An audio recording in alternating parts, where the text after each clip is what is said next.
आमदार संजय केळकर यांच्या मार्गदर्शनाखाली ठाणे मुक्ती दिन उत्साहात साजरा. सह्याद्री प्रतिष्ठानचे राष्ट्रीय कार्यकारिणी अध्यक्ष आमदार संजय केळकर यांच्या मार्गदर्शनाखाली व सह्याद्री प्रतिष्ठान ठाणे जिल्ह्यातर्फे ठाण्याच्या मध्यवर्ती कारागृहात ठाणे मुक्ती दिन मोठ्या उत्साहात साजरा करण्यात आला. यंदाचे हे 11वे वर्ष होते.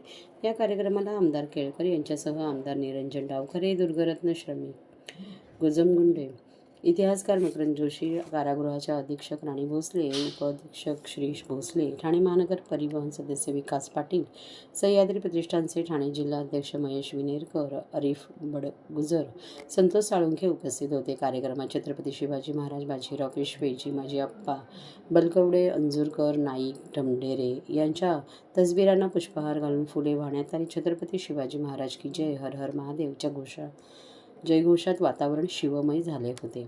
आमदार संजय केळकर यांनी 27 मार्च 1737 रोजी आपले ठाणे पोर्तुगीजांच्या जोखडीतून मुक्त झाले. 2088 वर्ष पूर्ण झाली, त्याची आठवण म्हणून ठाणे मुक्ती दिन साजरा केला जातो असे सांगून सह्याद्री प्रतिष्ठानचे संस्थापक दुर्गरत्न श्रमिक गोजमगुंडे यांच्याही कामगिरीची माहिती दिली.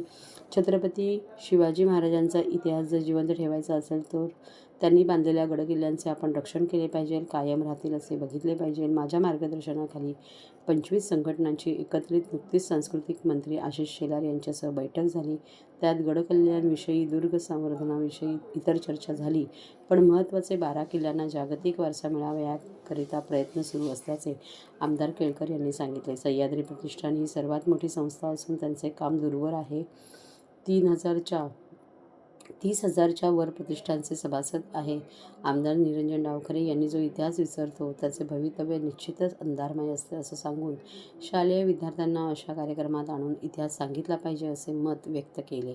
इतिहासकार मकरंद जोशी यांनी ठाणे मुक्ती दिनबाबत माहिती दिली, तर दुर्गरत्न श्रमिक गोजमगुंडे यांनी देखील गडकिल्ल्यांसंदर्भात व सह्याद्री प्रतिष्ठानबाबत माहिती देऊन गडावर जीर्ण झालेले पुरातन मंदिराचे जीर्णोद्धार हे सह्याद्री प्रतिष्ठानमार्फत सुरू असल्याचे सांगितले. कारागृहात अधीक्षक राणी भोसले यांनी आभार व्यक्त केले. कार्यक्रमाचे सूत्रसंचालन निलेश कोळी यांनी केले. दिनाच्या सर्वांना मी शुभेच्छा देतो आणि असं म्हणतात की आप चलते रहो कारवा बनते जाता रहो.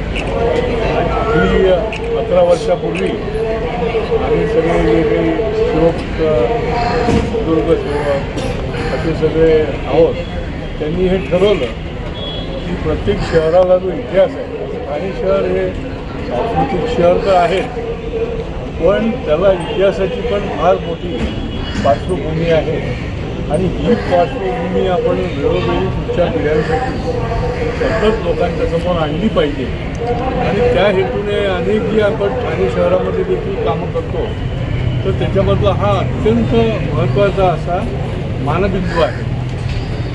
जसं आपण संविधान चौक केला, त्याचं एक ऐतिहासिक महत्त्व आहे.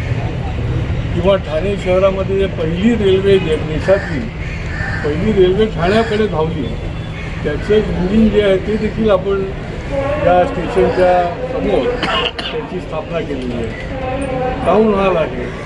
तसंच जसं मकरंद जोशीने सांगितलं की या ठिकाणी स्वातंत्र्य आणि क्रांतिकारकांच्या लढ्याचा इतिहास देखील आपण या जेलच्या आतमध्ये आवारामध्ये आपण साकारतोय. त्याचं